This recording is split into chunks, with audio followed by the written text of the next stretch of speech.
Hello guys. पिछले lecture में अभी तक हमने देखा था जब न्यूट्रल एक्सिस वे पोर्शन में लाई करे। केस फर्स्ट में तो देख लिया था, केस फर्स्ट में देखा था जब न्यूट्रल एक्सिस फ्लेंज में लाई करता है। ठीक है, तो उसके प्रोसीजर देख लिए थे, कैसे सॉल्व करना है क्वेश्चन, कैसे मोमेंट ऑफ रेजिस्टेंस कितना लोड बेयर कर पाएगा, कितने मोमेंट को रजिस्ट कर पाएगा स्ट्रक्चर, उसको देख लिया था। हम यहाँ पर सेकंड केस में देख रहे हैं, केस सेकंड में देख रहे हैं जब न्यूट्रल एक्सिस वे पोर्शन में लाई करेगा। ठीक है, वे पोर्शन में सेकंड केस में देख लिया था, ए पार्ट में मीन्स पहला पार्ट देख लिया था। ठीक है, केस फर्स्ट का पहला पार्ट, इसमें दो पार्ट बनेंगे, बताया था कि कंडीशन फर्स्ट कंडीशन में क्या होगा, पूरे फ्लेंज में जो स्ट्रेस का डिस्ट्रीब्यूशन है, ये स्ट्रेस डायग्राम, ठीक है, पूरे फ्लेंज पोर्शन में क्या है, बराबर बराबर है। देखो यहाँ पर बराबर दिख रहा है ना, यूनिफॉर्मली डिस्ट्रीब्यूट हो रहा है। अब यहाँ पर देखने वाले हैं कि जब यानी D F less than 3/7 x you था। ठीक है, तो ये क्या हुआ था कि पूरे फ्लेंज पोर्शन में यूनिफॉर्मली डिस्ट्रीब्यूट हो रहा है, क्या चीज़, स्ट्रेस डिस्ट्रीब्यूट हो रहा है। अब यहाँ पर देखेंगे यानी कि जो ये पैराबोलिक शेप है, अब ये समथिंग ऐसे बढ़ जाएगा, यानी कुछ फ्लेंज पोर्शन में भी आ जाएगा जो पैराबोलिक शेप है। स्ट्रेस का जो पैराबोलिक शेप है यानी 3/7 एक्स यू से ऊपर चला जाएगा, यानी कि किस में चला जाएगा, 3 बाई जो 7 एक्स यू है वो किससे, डी एफ से ग्रेटर हो जाएगा, यानी समथिंग इसमें आ जाएगा पूरे में। ठीक है, तो 3/7 एक्स यू से जब ग्रेटर हो जाएगा यानी x you greater than D F रहेगा, इसका मतलब ये हो गया कि फ्लेंज पोर्शन में न्यूट्रल एक्सिस लाई कर रहा है। जब 3/7 एक्स यू से ग्रेटर हो जाएगा तो क्या हो जाएगा, फ्लेंज पूरे प्लेन्स पोर्शन में यूनिफॉर्मली स्ट्रेस डिस्ट्रीब्यूट नहीं रहेगा। ठीक है, तो अब हम यहाँ पर पढ़ने जा रहे हैं सेकंड केस के बारे में, सेकंड केस का सेकंड पार्ट। ठीक है, यानी सेकंड कंडीशन, सेकंड केस का सेकंड कंडीशन देखने जा रहे हैं। तो इसमें क्या है, इसका मतलब ये है कि x you greater than D F है, जो इसका मतलब है कि वेब पोर्शन में लाई कर रहा है, और इसका मतलब है डी एफ ग्रेटर देन 3/7, इसका मतलब यह है कि जो स्ट्रेस का डिस्ट्रीब्यूशन है वो पूरे फ्लेंज पोर्शन में यूनिफॉर्मली डिस्ट्रीब्यूशन नहीं है। ठीक है, सिर्फ यही है चीज़ें, इसको देखने जा रहे हैं यहाँ पर। तो फर्स्टली क्या करेंगे, डायग्राम ड्रॉ कर लेंगे टी सेक्शन का, टी सेक्शन का डायग्राम ड्रॉ कर लेते हैं।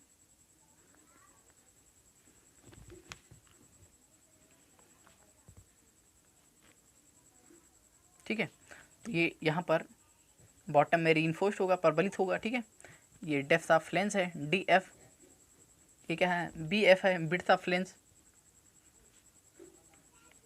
ठीक है, ये इफेक्टिव डेप्थ ऑफ फ्लेंज है small D, effective depth of flange, effective depth of flange है, ये टोटल डेप्थ है कैपिटल डी, टोटल डेप्थ यानी टोटल ग्रॉस डेप्थ कितना है, कैपिटल डी। ठीक है, और अब यहाँ पर हम diagram stress distribution diagram draw कर लेते हैं। स्ट्रेस डिस्ट्रीब्यूशन,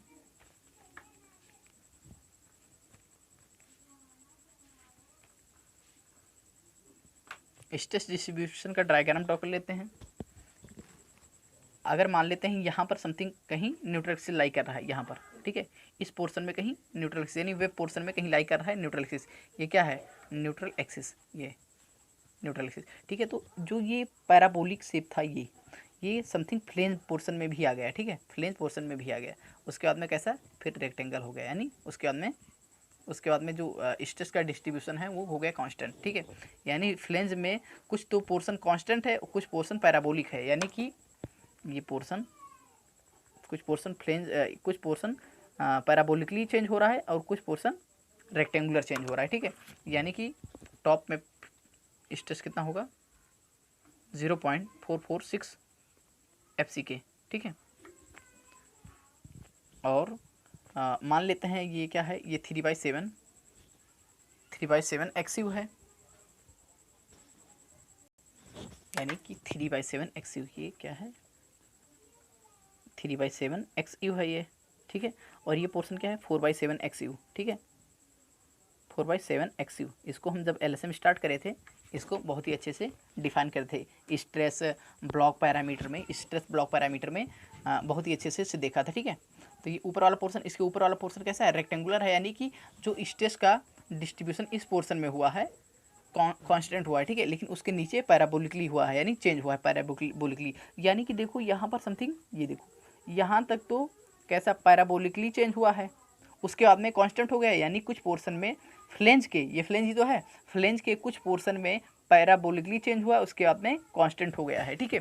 तो यानी कि यहाँ पर हम क्या करेंगे, यानी मान लेंगे कहीं, क्योंकि इसको कैलकुलेट करना थोड़ा मुश्किल होगा, ठीक है, इस इतने पोर्शन को, ये तो क्या करेंगे, इसको मान लेंगे कि समथिंग वाई एफ डेप्थ पर, वाई एस एफ डेप्थ पर, जो depth of D F Y F मान लेते हैं यहाँ पर, जो क्या है ये इफेक्टिव डेप्थ ऑफ फ्लेंज है, effective depth of flange Y F मान लेते हैं कि इतना फ्लेंज पोर्शन, यानी इफेक्टिव डेप्थ कितना है मान लेते हैं इतना, समथिंग कहीं यहाँ पर लाई कर रहा है। तो वाई एफ क्या है, इसको पहले स्टार मार्क कर लो, और इसको क्योंकि यही पॉइंट यहाँ पर इंपॉर्टेंट है ज़्यादा, क्योंकि फर्स्ट पार्ट में सब कुछ पढ़ चुके हो।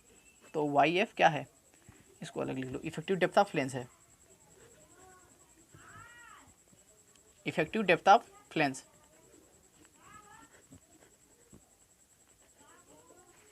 ठीक है। ये क्या है, इफेक्टिव डेप्थ ऑफ फ्लेंज है, ये width of web B W. अगर हम यहाँ पर इफेक्टिव विड्थ ऑफ फ्लेंज को कैलकुलेट कर लें तो क्या हो जाएगा, तो यहाँ पर हमें सॉल्व करना, क्वेश्चन को सॉल्व करना बहुत ज़्यादा इजी हो जाएगा, ठीक है। तो क्या करेंगे हम यहाँ पर फर्स्टली कैलकुलेट करेंगे इफेक्टिव डेप्थ ऑफ फ्लेंज, ठीक है, इफेक्टिव यही चीज़ है, इफेक्टिव डेप्थ ऑफ फ्लेंज यहाँ पर कैलकुलेट करेंगे, effective depth of flange,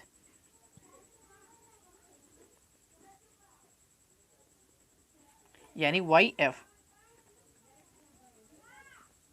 Y F, Y F क्या होता है 0.15 X you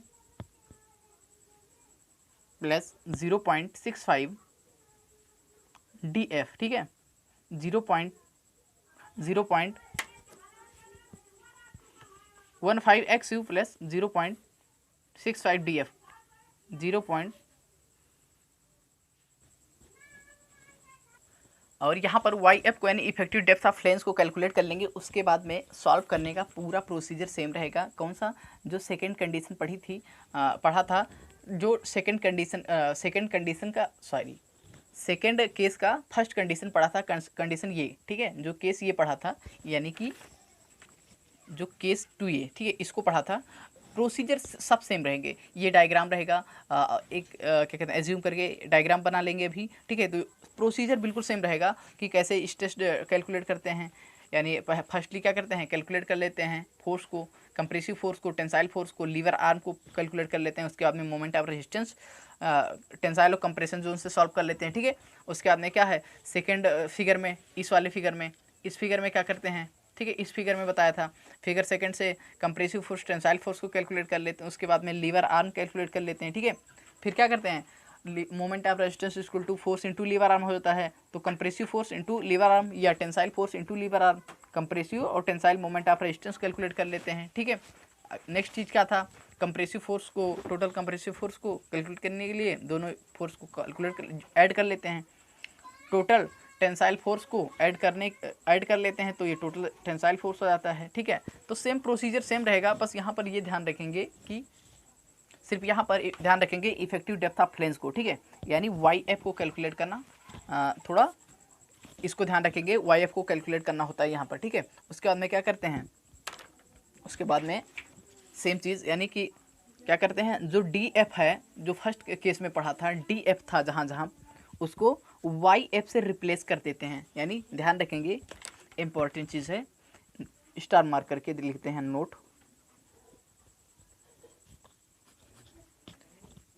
in condition first, जो कंडीशन फर्स्ट में देखा था, कंडीशन 2A, इन कंडीशन 2A, इस कंडीशन में क्या करते हैं, रिप्लेस, इस कंडीशंस में अगर हम क्या करेंगे, इस कंडीशन वाले में चले जाओ, यानी इस वाले पार्ट में चले जाओ, कंडीशन फर्स्ट में इस पार्ट में चले जाओ, क्या करेंगे, इसमें से जो डी एफ वाला पोर्शन है, सेकंड फिगर में, फर्स्ट पोर्शन में तो डी एफ कहीं आया नहीं है, ठीक है, तो सेकंड पोर्शन में डी एफ है, तो इसको क्या करेंगे, वाई एफ से रिप्लेस कर देते हैं। क्या चीज़ है, replace D F by Y F, क्या करेंगे, लिखेंगे रिप्लेसिंग, रिप्लेस या रिप्लेस कर दो, replace D F by Y F, Y F से डी एफ को रिप्लेस कर देते हैं और प्रोसीजर बिल्कुल सेम रखते हैं, ठीक है। तो देख लेते हैं यहाँ पर दोबारा फिगर फर्स्ट में जैसे कैलकुलेट करा था फोर्स को, और सेकंड में फिगर सेकंड में, तो क्या करेंगे यहाँ पर लिखेंगे फिगर फर्स्ट में को सॉल्व कर लेते हैं फिगर फर्स्ट। ठीक है, फिगर फर्स्ट मीन्स क्या, इसी को, इसको, ठीक है, इसको, इसमें कंप्रेसिव फोर्स, टेंसाइल फोर्स और मोमेंट ऑफ रेजिस्टेंस देख लेते हैं, उसके बाद में सेकंड पोर्शन को देख लेंगे। ठीक है, तो फिगर फर्स्ट में यानी कंप्रेसिव फोर्स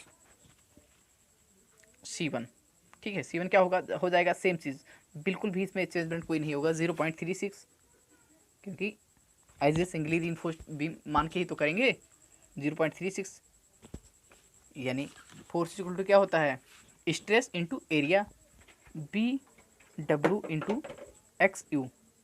यहाँ पर ध्यान रखेंगे कि यहाँ पर विड्थ ऑफ वेव को लेंगे, फ्लेंज को नहीं लेंगे। ठीक है, विड्थ ऑफ वेव को, तो इसको भी ध्यान रखेंगे। ठीक है, विड्थ ऑफ वेव को BW इंटू XU। ठीक है, ये कंप्रेसिव फोर्स हो गया। टेंसाइल फोर्स क्या होगा, T1, टेंसाइल फोर्स होगा 0.87 FY, यानी ये होगा स्ट्रेस इंटू एरिया AST1। ठीक है, AST1। सेकेंड चीज़, अब यहाँ पर लीवर आर्म को भी कैलकुलेट कर लेते हैं। Lever arm, first lever arm बताया था D माइनस 0.42 XU होगा, 0.42 XU। ठीक है, इसके बाद में मोमेंट ऑफ रेजिस्टेंस को लिख लेते हैं। मोमेंट ऑफ रेजिस्टेंस क्या होगा, तो मोमेंट ऑफ रेजिस्टेंस होगा moment of resistance of first, ठीक है, फिगर इन कंप्रेशन जोन। ठीक है, C means compression zone, first figure में मोमेंट ऑफ रेजिस्टेंस, तो compressive force into lever arm, तो कंप्रेसिव फोर्स क्या है 0.36 FCK BW into XU into lever arm क्या होगा, ये कंप्रेसिव फोर्स हो गया, into lever arm D minus 0.42 XU। ठीक है, अब देख लेते हैं moment of resistance first figure का ही, कहाँ पर, टेंशन जोन में। ठीक है, तो force into tensile force into lever arm, tensile force into lever arm, force into lever arm, तो फोर्स क्या होगा 0.87 FY AST1 into lever arm D minus 0.42 XU। ठीक है, अब फिगर सेकंड के बारे में देख लेते हैं। फिगर सेकंड के बारे में देख लेते हैं। अब फिगर सेकंड क्या हो जाएगा, फिगर सेकंड सेम यही। ठीक है, फिगर सेकंड ये हुआ, तो इसमें देख लेते हैं विड्थ क्या है, BF माइनस BW है, और डेप्थ क्या है, DF है। लीवर आर्म देख लेंगे, और यहाँ पर क्या कहते हैं, कंसीडर कर लेंगे कि क्या कहते हैं, एक एक्स्ट्रा लेते हैं स्टील, ये क्या है, यानी कि कैलकुलेट करने के लिए क्या है, इसको बैलेंस कराने के लिए क्या होता है, स्टील की ज़रूरत होती है, इसलिए मान लेते हैं एरिया आप स्टील मान लो ST2 है यहाँ पर। ठीक है, तो यहाँ पर देख लेते हैं फिगर सेकंड में, फिगर सेकंड पार्ट में देख लेते हैं क्या होगा, कंप्रेसिव फोर्स क्या होगा, C2 हो जाएगा यहाँ पर 0.44, यानी यहाँ पर स्ट्रेस कितना है, स्ट्रेस कितना होगा 0.446 FCK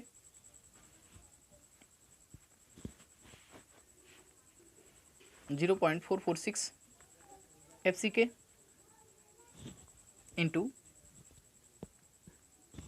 into area, stress into area, तो BF माइनस BW इंटू यहाँ, वहाँ पर DF था लेकिन यहाँ पर YF होगा, इसको ध्यान रखना है, सिर्फ यही चेंजमेंट है यहाँ पर। ठीक है, सिर्फ यही चेंजमेंट है।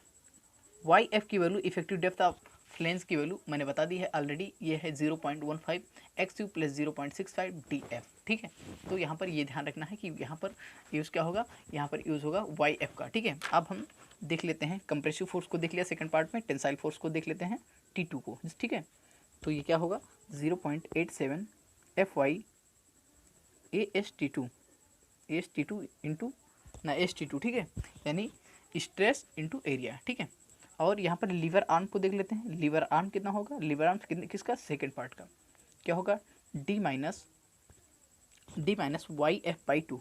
यहाँ भी DF/2 था, लेकिन यहाँ पर क्या यूज़ करेंगे, यहाँ पर YF/2, क्योंकि इफेक्टिव डेप्थ ऑफ फ्लेंज को कैलकुलेट करा है मैंने, यहाँ पर ध्यान रखेंगे इसे। ठीक है, अब मोमेंट ऑफ रेजिस्टेंस के बारे में देख लेते हैं।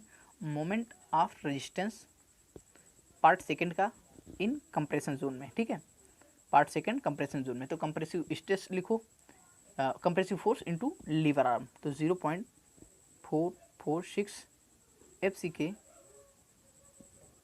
Into BF minus BW YF into D minus YF/2 into lever arm, ये लीवर आर्म है, ठीक है, तो DF/2, ठीक, YF/2, ठीक है। Lever arm second, sorry, moment of resistance देख लेते हैं टेंशन रीजन में, किसका सेकेंड पार्ट का, ठीक है, सेकेंड जो सेकेंड पिक्चर बनाए थे, डायग्राम बनाए थे, ठीक है। तो 0.446 टेंशन रीजन में देख रहे हैं, तो ये होगा 0.87 FY/AST2, यानी ये फोर्स होगा इंटू लीवर आर्म, क्या होगा lever arm D minus YF/2। अगर हम यहाँ पर बोले कि टोटल कंप्रेसिव फोर्स बताओ, यानी टोटल कंप्रेसिव फोर्स पूछ ले,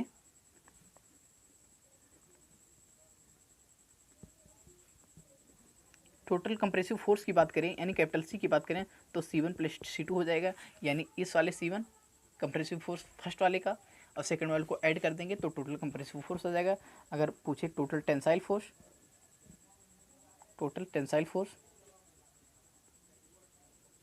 कैपिटल T क्या होगा, यानी T1 प्लस T2, दोनों टेंसाइल फोर्स को ऐड कर देते हैं। मोमेंट ऑफ रेजिस्टेंस की बात करें, अगर कंप्रेशन रीजन की बात करें कि कंप्रेशन रीजन में टोटल मोमेंट ऑफ रेजिस्टेंस बताओ, तो क्या हो जाएगा, दोनों को ऐड कर देंगे, फर्स्ट पार्ट का कंप्रेशन रीजन में प्लस सेकेंड पार्ट का कंप्रेशन रीजन में, ठीक है। अगर हम बात करें moment of resistance tension region का बताओ, टेंशन में, तो क्या होगा, फर्स्ट फिगर का moment of resistance in tension zone में प्लस सेकेंड पार्ट का मोमेंट ऑफ रेजिस्टेंस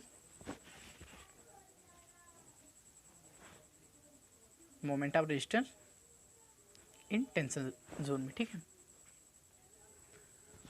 तो यहाँ पर मैंने मोमेंट ऑफ रेजिस्टेंस का कैलकुलेट करना देख लिया, ठीक है। अब यहाँ पर स्टेप प्रोसीजर देख लेते हैं कि कैसे कैसे करके इसको सॉल्व करना है, ठीक है। तो यानी प्रोसीजर देख लेते हैं, और क्या है कि एक क्वेश्चन करके देख लेते हैं, जैसे कि कोई भी कन्फ्यूज़न होगा तो वो दूर हो जाएगा, ठीक है। तो यहाँ पर एक क्वेश्चन देख लेते हैं अब। तो ये क्वेश्चन एक गिवन है, इन ये गिवन फिगर है, कैलकुलेट करना है moment of resistance, grade use करना है M20 और FE415। डायग्राम का हमें डायमेंशन वगैरह गिवन है, विड्थ दी है, effective width of flange, directly अगर कुछ बोला नहीं गया है तो डायरेक्टली इसे ही मानेंगे, इफेक्टिव विड्थ ऑफ फ्लेंज, ठीक है। Effective width of flange given है 750 mm, और क्या दिया है, डेप्थ ऑफ फ्लेंज दिया है 120 mm, इफेक्टिव डेप्थ दिया है T सेक्शन का कितना 460 mm, और जो टेंशन रीजन में कवर दी गई है, इफेक्टिव कवर दी गई है 40 mm, ठीक है। Effective width of wave portion का जो विड्थ दिया गया है, कितना दिया है 250 mm। स्टील दिया गया है, टेंशन जोन में डाला गया है बॉटम पर, कितना 4 बार दिया गया है 25 mm डायमीटर का, कितना 4 बार दिया गया है 25 mm डायमीटर का। तो हम फर्स्टली क्या करेंगे, फर्स्टली लिख लेते हैं जो गिवन है उसको लिख लेते हैं, ठीक है। देखो चाचा, गिवन दैट क्या क्या है उसको लिख लेते हैं फर्स्टली। तो विड्थ ऑफ फ्लेंज दिया है, यानी BF की वैल्यू दी है कितनी, BF की वैल्यू दी है 750 mm, डेप्थ ऑफ फ्लेंज की दी है value 120 mm, DF depth of flange कितनी 120 mm, width of wave BW की वैल्यू गिवन है कितनी 250 mm, ठीक है। और क्या दिया है, effective depth of T section कितना दिया है 460 mm, यानी स्मॉल t की वैल्यू दी है 460 mm। इफेक्टिव कवर कितना दिया है, इफेक्टिव कवर दिया है इफेक्टिव कवर दिया है 40 mm, कहाँ पर, टेंशन रीजन में, यानी बॉटम पर।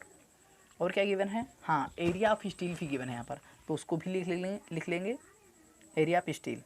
फर्स्टली देखते हैं ग्रेड के अकॉर्डिंग, M20 ग्रेड दिया है, इसका मतलब क्या है, FCK की वैल्यू कितनी है 20 न्यूटन पर mm स्क्वायर, 20 न्यूटन पर mm स्क्वायर।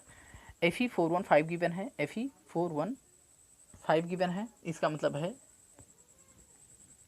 FY की वैल्यू 415 न्यूटन पर mm स्क्वायर गिवन है, ठीक है। नेक्स्ट चीज़ क्या दिया है, एरिया ऑफ स्टील दिया है, तो यहीं पर एरिया ऑफ स्टील को कैलकुलेट कर लेते हैं। एरिया ऑफ क्या दिया है, AST कितना दिया है, 4 बार दिया है 25 mm डायमीटर, यानी 4 बार दिया है कितने, π/4 एरिया, यानी 4/π/4 कितना डायमीटर है, 25 mm का स्क्वायर। तो कैलकुलेट कर लेंगे कितना एरिया रहा है। कैलकुलेट करने के बाद में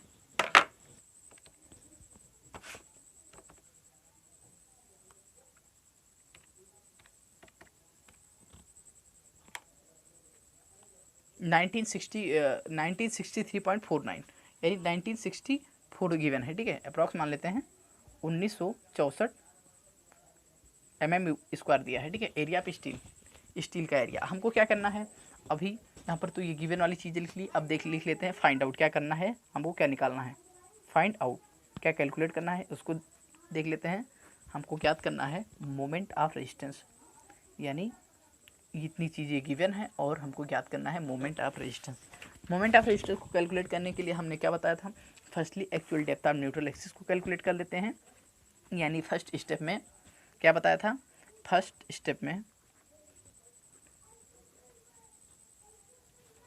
स्टेप में सॉल्व करेंगे हम actual depth of neutral axis, जिससे पता चलेगा कि न्यूट्रल एक्सिस कहाँ पर लाई कर रहा है। Actual depth of neutral axis यानी XU की वैल्यू कैलकुलेट करनी है। कैसे कैलकुलेट करेंगे बताया था, कंप्रेसिव फोर्स को टेंसाइल फोर्स के बराबर कर देंगे। फर्स्ट पार्ट वाले का फर्स्ट फिगर का कर लो, वो इजी था सॉल्व करना, क्योंकि एज ये सिंगली रिइंफोर्स्ड बीम जैसे उसको सॉल्व करते हैं। तो C1 = C2 कर लेते हैं, sorry C1 = T1। First part में फोर्सेस को क्या कर देंगे, बराबर कर लेंगे। तो कंप्रेसिव फोर्स क्या होता है, 0.36 FCK BW XU equal to क्या होगा, 0.87 FY AST1 लिख सकते हैं, लेकिन हमको पता है कि यहाँ पर क्या दिया है, डायरेक्टली टेंशन रीजन में डायरेक्टली स्टील दे दिया है, दो नहीं देगा, ठीक है, कि AST1 AST2। अगर AST1 AST2 दिया है तभी और तभी क्या कर सकते हैं, मोमेंट ऑफ रेजिस्टेंस को टेंशन रीजन से सॉल्व कर सकते हैं। इसलिए ध्यान रखेंगे टी सेक्शन में हमेशा ज़्यादातर क्या करेंगे, कंप्रेशन रीजन से मोमेंट ऑफ रेजिस्टेंस को कैलकुलेट करेंगे, तो इसी रहेगा, ठीक है। तो क्या करेंगे, यहाँ पर XU की वैल्यू कैलकुलेट कर लेते हैं। XU की वैल्यू यानी XU क्या है, actual depth of neutral axis 0.87 FY AST अपान 0, ये इधर मल्टीप्लाई में है, इधर चला जाएगा डिवीजन में, 0.36 FCK और BW, ठीक है। तो इसको क्या करेंगे, XU यहाँ से कैलकुलेट कर लेंगे इसलिए, ठीक है। यहाँ से हम कैलकुलेट कर लेंगे, XU की वैल्यू मुझे मिल जाएगी। अब सेकेंड स्टेप में देखेंगे क्या चीज़, यानी XU की वैल्यू कैलकुलेट कर लेंगे यहाँ पर। हाँ, सबकी वैल्यू पुट कर दो, XU की वैल्यू कैलकुलेट कर लो। XU की वैल्यू कैलकुलेट करने के लिए सबकी वैल्यू पुट करेंगे। 0.87 FY की वैल्यू गिवन है हमें, 0.87 FE 415 था, इसलिए 415। AST कितना है, 1964 mm² लिख दिया था, 1964, ठीक है। 0.87 है ये 0.87 है, ठीक है, 0.87 अपान 0.36 FCK की वैल्यू 20 है, इंटू BW की value 250। BW width of wave ये, ठीक है, कहाँ दिया है, BW ये 250 mm, तो 250 पुट कर देंगे। कैलकुलेट कर लेते हैं इसको, यहाँ से XU मुझे मिल जाएगा, कैलकुलेट कर लेते हैं।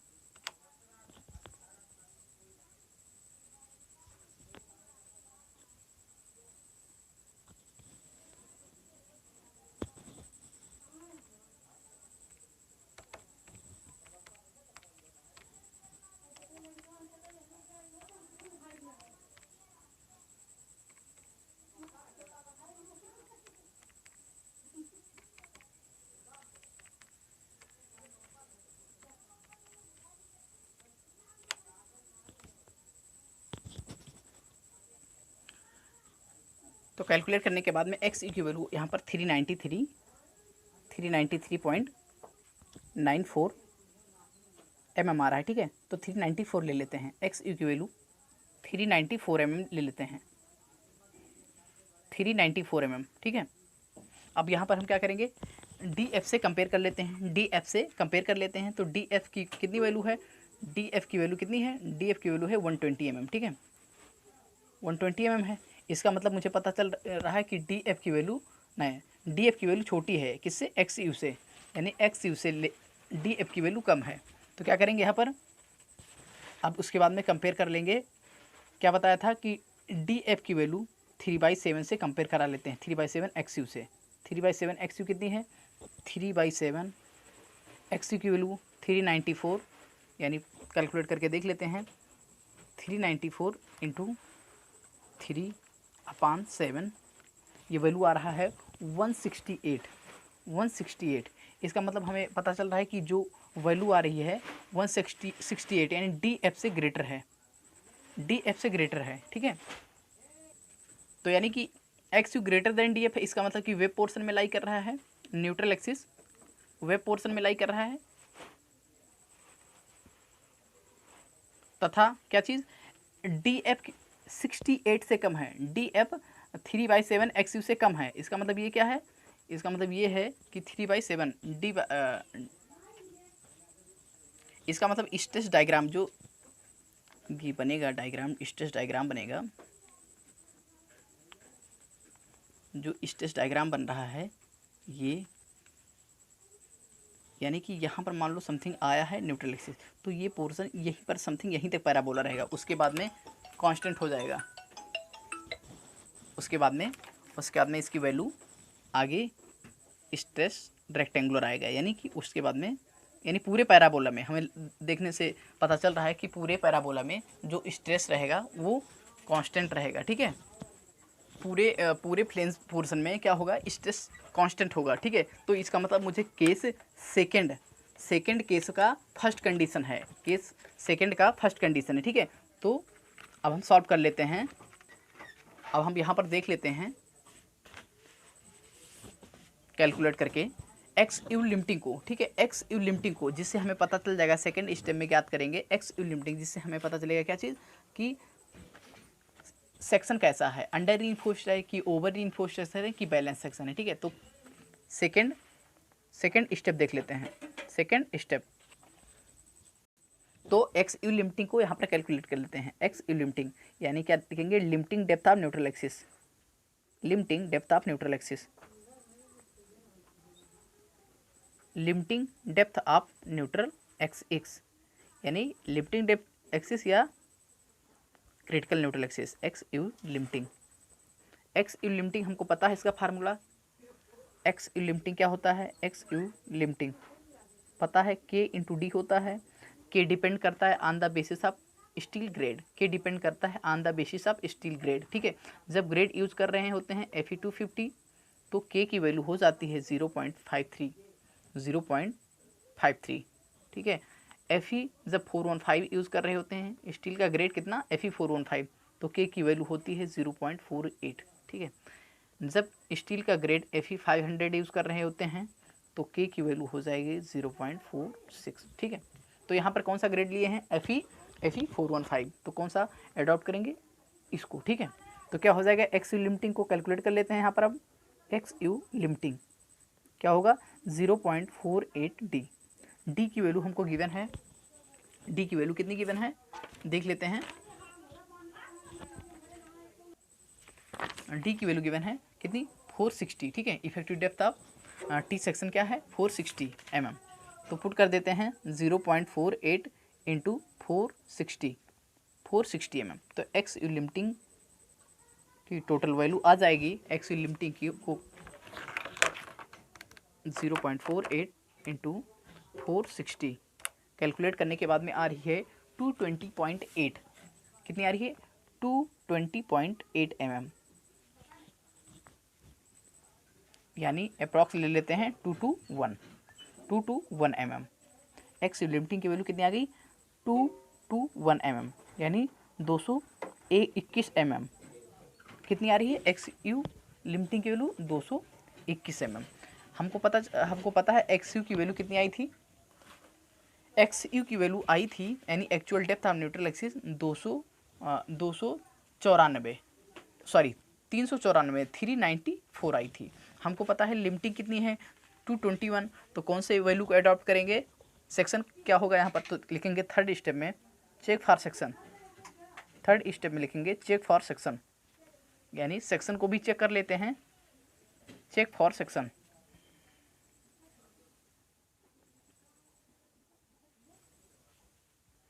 चेक फॉर सेक्शन, सेक्शन को पता करने के लिए कंपेयर किससे कराते हैं, एक्स यू तथा एक्स यू लिमिटिंग को कंपेयर कराते हैं।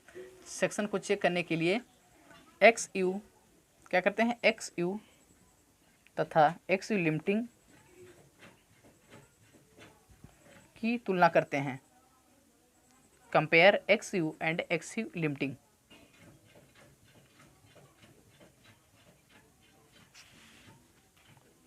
तो यहाँ पर देख लेते हैं x you greater than x u limiting है, तो इसलिए कैसा सेक्शन होगा, ओवर रीइंफोर्स्ड सेक्शन होगा, यानी जो सेक्शन आएगा ओवर रीइंफोर्स्ड सेक्शन आएगा, ओवर रीइंफोर्स्ड सेक्शन यानी अति प्रबलित खंड आ रहा है, ओवर रीइंफोर्स्ड सेक्शन आ रहा है, ठीक है।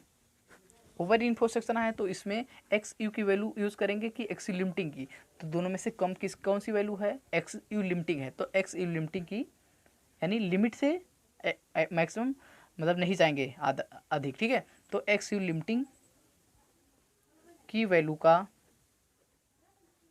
का उपयोग करते हैं किस लिए, मोमेंट ऑफ रेजिस्टेंस को कैलकुलेट करने के लिए उपयोग करते हैं, ठीक है। तो मोमेंट ऑफ रेजिस्टेंस को यानी फोर्थ स्टेप में देखेंगे, स्टेप फोर्थ में मोमेंट ऑफ रेजिस्टेंस को कैलकुलेट करते हैं, मोमेंट ऑफ रेजिस्टेंस, ठीक है। बताया था मैंने कि यहाँ पर टेंशन रीजन से सॉल्व नहीं करते हैं, कंप्रेशन रीजन से सॉल्व कर लेते हैं इजली, ठीक है। कंप्रेशन रीजन से क्यों, क्योंकि यहाँ पर AST1 AST2 दोनों अलग अलग वैल्यूज़ नहीं गिवन है, ठीक है। तो यहाँ पर एक्स यू लिमिटिंग का यूज़ करेंगे और मोमेंट ऑफ रेजिस्टेंस कहाँ से सॉल्व करेंगे, कंप्रेशन रीजन से, ठीक है। तो मोमेंट ऑफ रेजिस्टेंस का फार्मूला लिख लेते हैं, यानी दोनों फिगर का, याद है ना जब इसके प्रोसीजर बताए थे तो वहाँ पर क्या बताया था, दो अलग अलग क्या कहते हैं सेक्शन मान के दो अलग अलग पार्ट में दोनों को सॉल्व करे थे, ठीक है। तो दो फार्मूला यहाँ पर लिख लेते हैं, फार्मूला होगा 0.36 FCK BW XU, ठीक है, इनटू, तो यहाँ पर एक्स यू नहीं लिखेंगे, एक्स यू लिमिटिंग का उपयोग करने वाले हैं ना, तो इसलिए यहाँ पर एक्स यू की जगह पर एक्स यू लिमिटिंग का उपयोग करेंगे, into lever arm D minus 0.42 x u limiting, ठीक है, प्लस टेंशन जोन का प्लस दूसरे डायग्राम का देख लेते हैं 0.446 FCK BF minus BW width of flange minus width of web into YF नहीं, यहाँ पर DF का उपयोग करेंगे, क्यों, क्योंकि ये जो लाई कर रहा है क्या कहते हैं स्ट्रेस का डिस्ट्रीब्यूशन है पूरे फ्लेंज में, पूरे फ्लेंज पोर्शन में कैसा हो रहा है, यानी यूनिफॉर्मली हो रहा है, ठीक है। तो यहाँ पर DF का यूज़ करेंगे, नहीं तो YF को कैलकुलेट करके YF की वैल्यू पुट करते हैं, ठीक है। तो DF का ही यहाँ पर उपयोग करेंगे, इंटू DF इंटू क्या होगा, lever arm D minus capital DF minus upon 2, ठीक है। तो ये मोमेंट ऑफ रेजिस्टेंस कैलकुलेट कर लेते हैं यहाँ से, कंप्रेशन रीजन से पुट कर देंगे सबकी वैल्यू को, क्योंकि हमें इसमें पूरी वैल्यूज गिवन है। तो 0.36 FCK की वैल्यू 20 है, BW की वैल्यू 250, ठीक है, width of web 250 into x u limiting कितनी है 221 एक्स यू लिमिटिंग हो गई into D minus 0.42 x u limiting, तो D की वैल्यू कितनी है 250, सॉरी D की वैल्यू गिवन है, देख लेते हैं यहाँ पर कितनी है 460 mm है, ठीक है। इफेक्टिव डेप्थ 460 दी है, effective depth of T section 460 mm minus 0.42 x u limiting यानी 221 221, ये हो गया प्लस 0.446 FCK यानी 20। VF की वैल्यू कितनी है, width of flange, width of flange हमको गिवन है 750 mm, ठीक है। तो 750 माइनस BW यानी विड्थ ऑफ वेव 250 इंटू क्या होगा, depth of flange, depth of flange given है हमको 120 mm इंटू लीवर आर्म होगा, तो liver arm D minus DF/2, तो D की वैल्यू कितनी है 460 mm माइनस DF/2, तो DF की वैल्यू हमें गिवन है 120/2। तो अब यहाँ पर कैलकुलेट कर लेते हैं वैल्यूज़ को, ठीक है, वैल्यूज़ को कैलकुलेट कर लेते हैं। 0.36 इंटू 250 इंटू 221 इंटू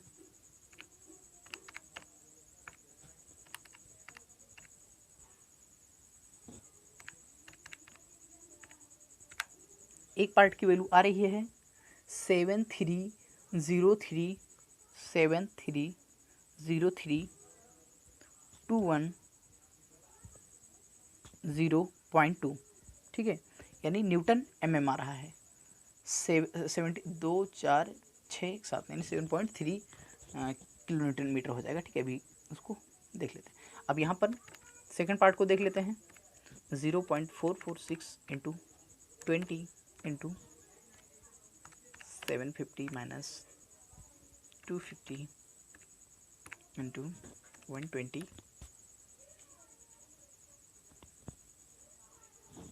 इंटू 120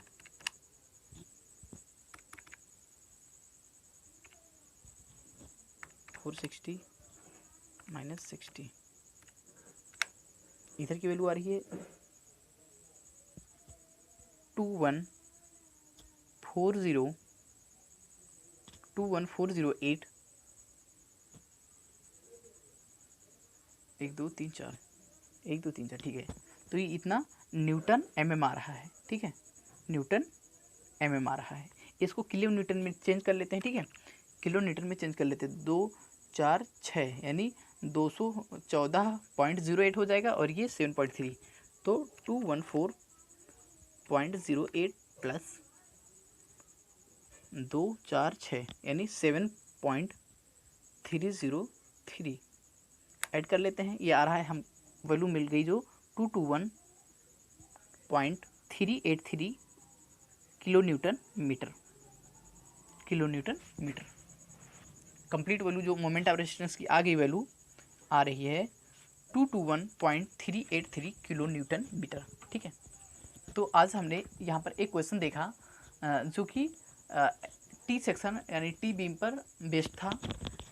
ये जहाँ पर कि जो न्यूट्रल एक्सिस लाई कर रहा है वो वेब पोर्शन में लाई कर रहा था, और यहाँ पर फ्लेंज पोर्शन में, पूरे फ्लेंज वाले पोर्शन में जो स्ट्रेस का डिस्ट्रीब्यूशन था वो क्या था, कांस्टेंट था, यानी यूनिफॉर्मली डिस्ट्रीब्यूशन था, यानी सेम डिस्ट्रीब्यूशन था, ठीक है।